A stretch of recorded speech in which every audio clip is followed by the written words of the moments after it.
Hello and welcome to another YouTube video from Ark Enterprises.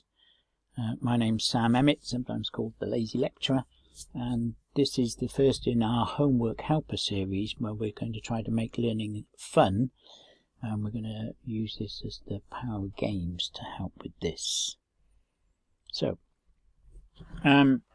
these videos are deriving from a set of webinars that we'll be delivering on a Wednesday morning between 10 and 12 on our YouTube channel, which is where you'll also find this video. And then we will, after those webinars, produce videos of those webinars or slight variants. And this is a slight variant. So, what we're going to be looking at is how we can support and enhance learning at home. I'm not going to deal with the actual content and subject matter. That will be for the schools to provide for you.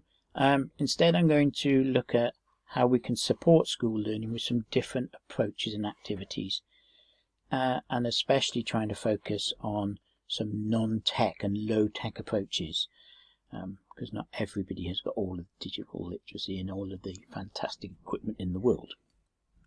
So, game number one, let's have a look at is Boggle. Boggle is a nice simple game. It's been around for a long time. This is a 4x4 in this picture, but it can also be a 5x5. The idea is to list as many words you can from the assortment of letters in the cube grid.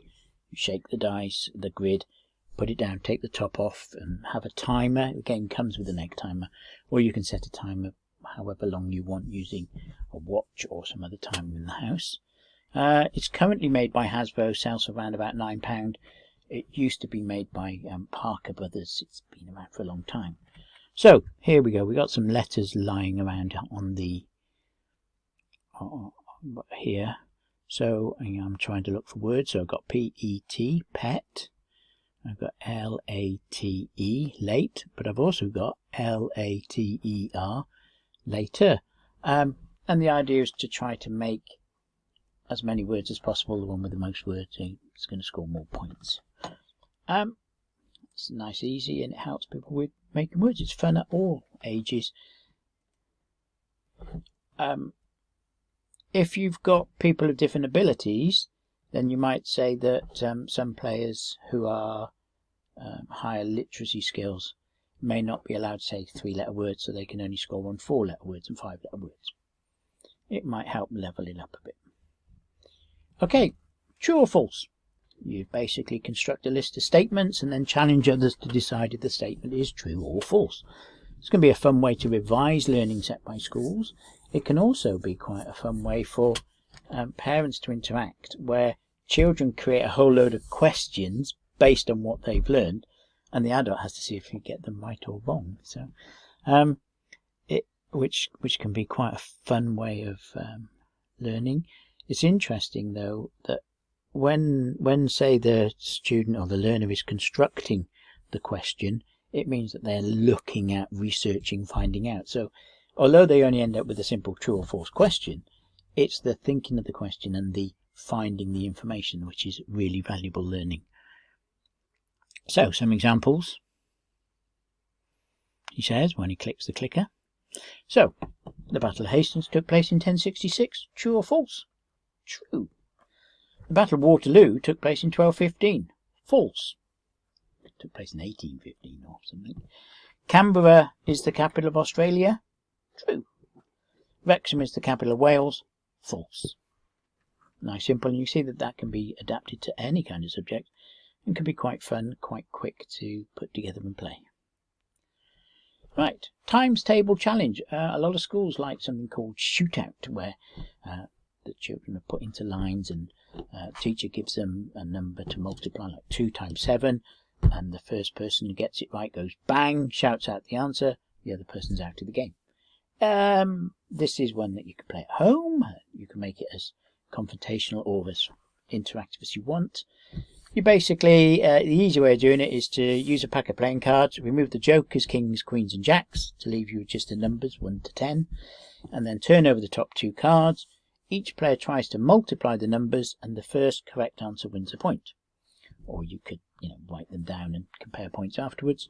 So, turn over the 4 clubs, 7 hearts, it's 28. You could also use dice. Now, dice are available from places like Amazon and all over the place. And they're not just 6-sided dice. You can get 8-sided, 10-sided, 12-sided, 20-sided. In this particular case, I'm showing 12-sided dice.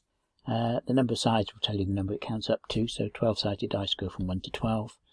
So 12 is quite useful for up to 12 times table. So in this particular case, you roll 2 d12s, 8 12s, 96. It's a little bit more fun than learning the times table when I was young, when we just did them by rote.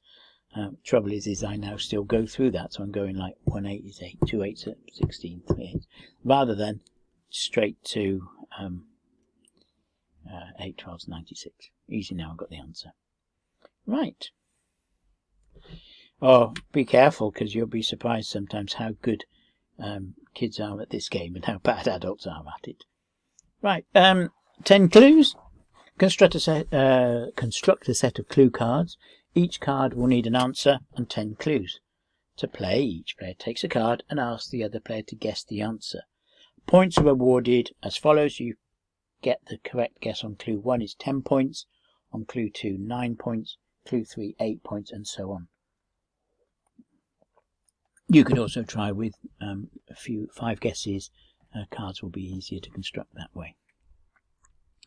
So, for example, I've got some examples here. So, I could be brown. You get that straight away. You get 10 points. Or black and white, 9 points. Sometimes I have a horn or hern, 3 points. It's freezing in here. 6 points. Sorry, 7 points before, etc., etc. And then on the other one, we change the world. Now all adults can write X. We change ourselves up. And if I just click to the next slide, I think the obvious, you already know the answers.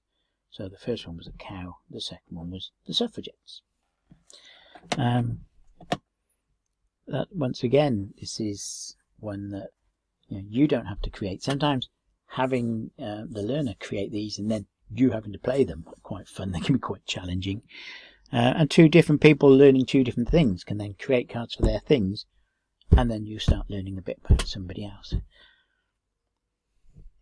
Okay, slip of the tongue. Construct a set of words. Each card will need a word to describe and 3 associated words which the reader must not let slip out. So, for example, you might have the word to describe rocket, and you're not allowed to use the word rocket, but you're also not allowed to use astronaut, space, or orbit when you're describing it. So, I thought this was going to be easy, but actually it's not that easy. So, you think, so perhaps a description like this might work. Firework, missile, booster, blast off, go like lightning. And you can do it on a time challenge, whoever gets it quicker. It's quite good because it helps develop language and literacy, as well as being quite fun. So people are enhancing their thinking skills and their literacy whilst having a laugh. Okay. Stop the bus, or when I used to grow up, we used to call this boy, girl, fruit, flower. It's a game of categories. You choose a set of categories. 6 or 8 work well. Depends on you and your family, or you and the people playing. Each player constructs a table by putting the categories into columns across the top of the page, and you use a method to select a random letter of the alphabet. You could draw a Scrabble tile, or what often happens is somebody starts going through the alphabet in their head. Somebody else says stop, whichever letter they're on. That's the letter that you will use for the first word of each category. So it's easier to show it than explain it. So this is an example. Somebody went through the letter, somebody else stopped them. We had a H. So country, animal, food, drink, town or city, film title, each beginning with that letter. If you're going to do film title or book title, obviously you take out the. So otherwise it just all be T's. So Holland, horse, hamburger, Huddersfield, Hobbit. And you give yourself a time challenge, or as soon as somebody finishes, then everybody else has to put their pens down. Whatever works for you. Letters for A, country, Australia, animal, ape, food or drink, apple, town or city Abergavenny, and what was quite silly was I only gave myself like a couple of minutes. I couldn't think of a film. And what was really bad is I just watched The Avengers a couple of nights beforehand. Oh. Okay, and then Romania Rabbit Vice Rugby Robin Hood. So you get the point. You get the idea. What happens is there's different scoring systems. The easiest one, and one I like, is you get a point for each unique answer. So if other people had Holland, I wouldn't get a point. If other people had horse, I wouldn't get a point. If nobody else had hamburger, then I'd get a point for that. Quite simple. Pin the tail on the country or capital. So get an outline map of the world. Now they're quite easily downloaded from the internet, or you could just draw a rough one or trace from an atlas, and make sure the names of the country are covered over or deleted. And then get some pins. Players are given the name of a country and they have to try to put the pin in the right country on the map. You could also do it with word capitals or different maps, such as map of Wales or Great Britain. So here's an example. I've got an outline map of the world. I was given 2 countries to find. One was Canada and one was Iceland, and luckily I got those right. I didn't set myself some tricky ones, but I could have done, because I always have real problems with all of these African countries. I'm not very good at those. Quite good at Europe though. So it's a bit of geography, but you could also do smaller countries. Sorry, I'm losing my... So for example, an outline map of Wales. I've got my pins ready here. I've got to try to find Cardiff, which may be down there somewhere. Caergybi or Holyhead up here somewhere. Aberhonddu, the Brecon. My Welsh isn't superb. I'm trying to learn. But here we go. Same kind of thing. Okay, fill in the blanks. And teachers tend to call these close exercise. What you do is you print out some text and you replace keyword with blank spaces. It's very easy to do on a computer. Or you have players fill in missing blanks. With younger or less confident players, you could provide a list of the missing words. So a good example is something like a piece of text with instructions are very good, such as directions somewhere or recipes. So you might have the recipes for Victoria sponge. You print out the recipe or write it out by hand and then scrub out or erase the words you don't want, such as flour, eggs, and then it's quite fun to fill in those blanks, but you're also learning and picking up key terms at the time. And you can take this for any piece of text. Once again, sometimes creating it can involve more learning. So if you have your child or your home learner create one, and then you've got to try and fill it in. Okay, so I'm fairly sure that's all the ones I've done for this little video, yeah. Thing about these is you can play them with people in your house.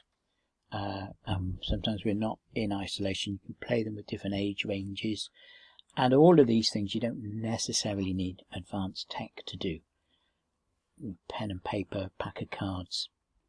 It's quite easy. What's also quite interesting about these is that if you can do FaceTime, Google Hangouts, Skype or Zoom or whatever you're using, you can actually play these at the same time through virtual communication, which means you can connect to other people, play some games, enhance education and learning at the same time. Use your brain. Well, I hope that's been of help.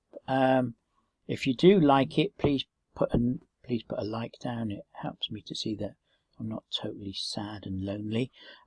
But also put any comments, ideas and thoughts thoughts that we might cover in future ones. Okay? Well, thank you very much. I look forward to seeing you again soon. Bye.